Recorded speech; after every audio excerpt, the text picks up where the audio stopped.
Şunu çıkış etmeye men mehtaç oldum. Tavşanların yanına arslan barıp bilmez.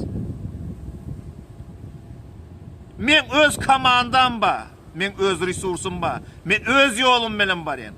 Men öz yolumum doğruçuluk yol. Munam suutnama size ine partizanlığım gitti, başlandılar. Ine halk koşunlarım dörödörün deyip. Umidim ba.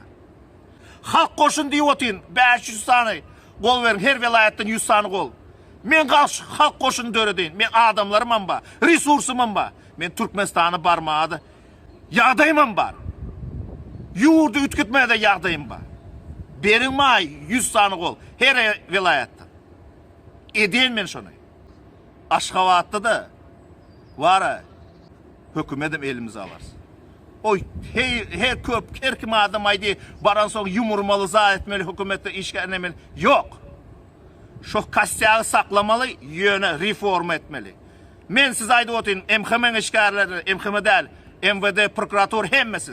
Hiç kim sizi var yok etmiyorum ne etmeyi. Şu işle otursan işle oturun yöne siz reforma geçeyiniz otaydı. Kvalifikasyonlarınız galiyiniz. Okuyup tecrübeniz var olsun. Kvalifikasyası yoksun, işten boşa diyeniz, bariyeniz başka işe. Bu size de başka kurs dörüderiz. Sağ olun.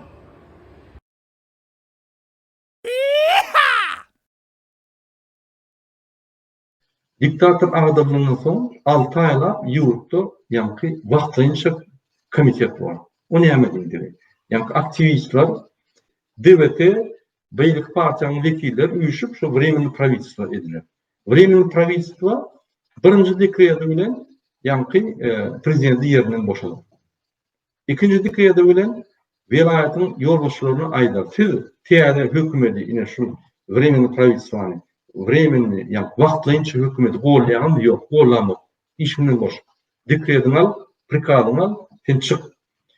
Ona derek, yani aktivistlerin bir yerini koyuyor şu an. Ondan şeydip her minister, yani Qorumak ministri, İçeri İşler Ministerliği, MHM ministri çağırıp bir oradan sonra koyuyor. Yok deyse, dekredini eline ver, işten ayrı. Yani hem bu doktor, şuraya çalışanlar, din ilkeleri, kanunları işlerler. Onun hiçbir günahı yok, onu işlemedi.